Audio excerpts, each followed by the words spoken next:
Cube Radio. Salut, c'est Charles Dran avec l'équipe dans 5 minutes. On s'intéresse aux sciences, à l'histoire et à l'actualité. Aujourd'hui, on parle d'inconfort, de ce sentiment qui nous habite et qu'on a peut-être du mal à nommer. D'un coup, le monde a changé et on reste en isolement. L'isolement lié à la pandémie qui nous mène dans une autre zone, une zone vraiment pas très confortable, une zone qui s'apparente au deuil. Qu'en est-il exactement? Voici Élise Jeté. Une autre zone à l'intérieur de vous-même. Vous n'avez pas vraiment eu besoin d'aller très loin pour commencer à ressentir quelque chose de complètement nouveau. Ce sentiment, vous l'avez trouvé chez vous, dans votre confinement. Je me réveille le lundi matin, il fait soleil, c'est le printemps. L'an dernier, à pareille date, je me connais, j'ai probablement dit quelque chose comme « Il n'y existe rien de mieux que les premiers matins du printemps ».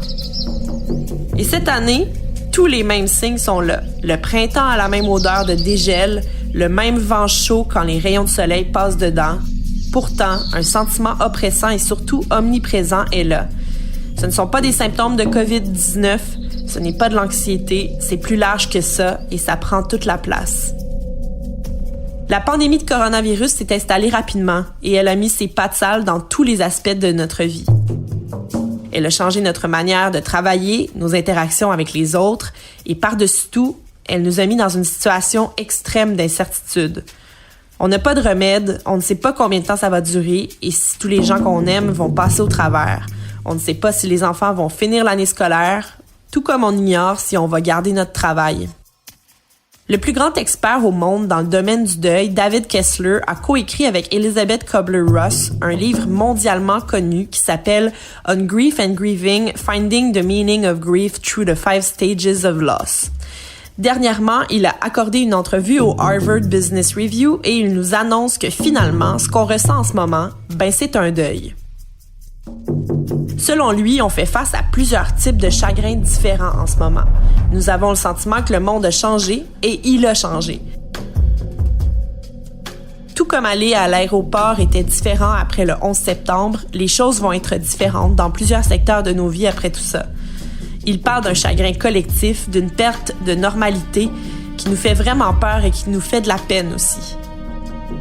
L'un des types de chagrin que nous ressentons s'appelle le chagrin d'anticipation.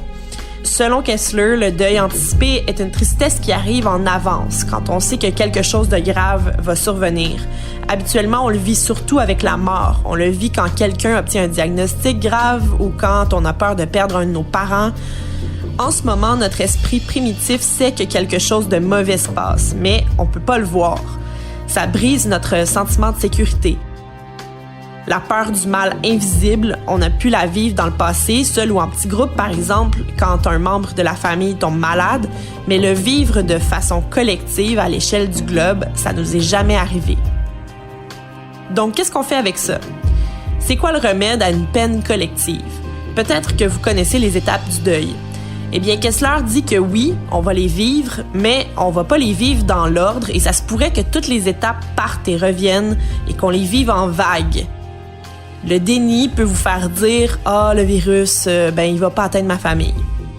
Il y a la colère qui peut vous faire péter un plomb un vendredi soir parce que vous pouvez pas faire vos activités normalement. Il y a la conciliation qui peut vous faire dire « Bon, je vais passer tout le mois d'avril chez moi, puis après, tout va être correct. » OK? Le dimanche matin, vous pouvez vous lever avec la tristesse et hurler « Mais est-ce que ça va finir un jour? Jamais! » Et l'acceptation, une phase importante du deuil, peut surtout vous placer en mode solution. Bon, on va pas y échapper. Comment je fais pour que ça se passe au mieux? Je vais aller faire du bénévolat, appeler ma grand-mère et suivre un cours de dessin en ligne pour tirer profit de la situation.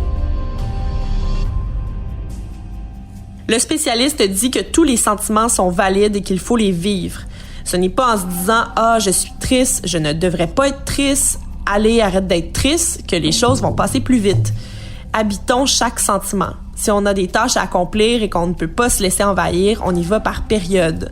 Je vais aller prendre 5 minutes pour vivre ma tristesse, on se revoit après. Ce que l'on vit en ce moment est temporaire. Se le rappeler peut aider aussi. Si on prend l'exemple de la grippe espagnole il y a 100 ans, L'histoire nous prouve que les précautions qu'on prend en ce moment sont les bonnes et que la vie reprend après. Il faut laisser le temps faire son œuvre. Oui, le temps, hein? Pour ceux qui ont vécu le deuil, le temps, c'est la seule chose qui adoucit la courbe des humeurs de la tristesse liée à la perte. Le temps, un remède bien efficace pour aplatir les courbes. Merci Élie Jeté. C'était en 5 minutes.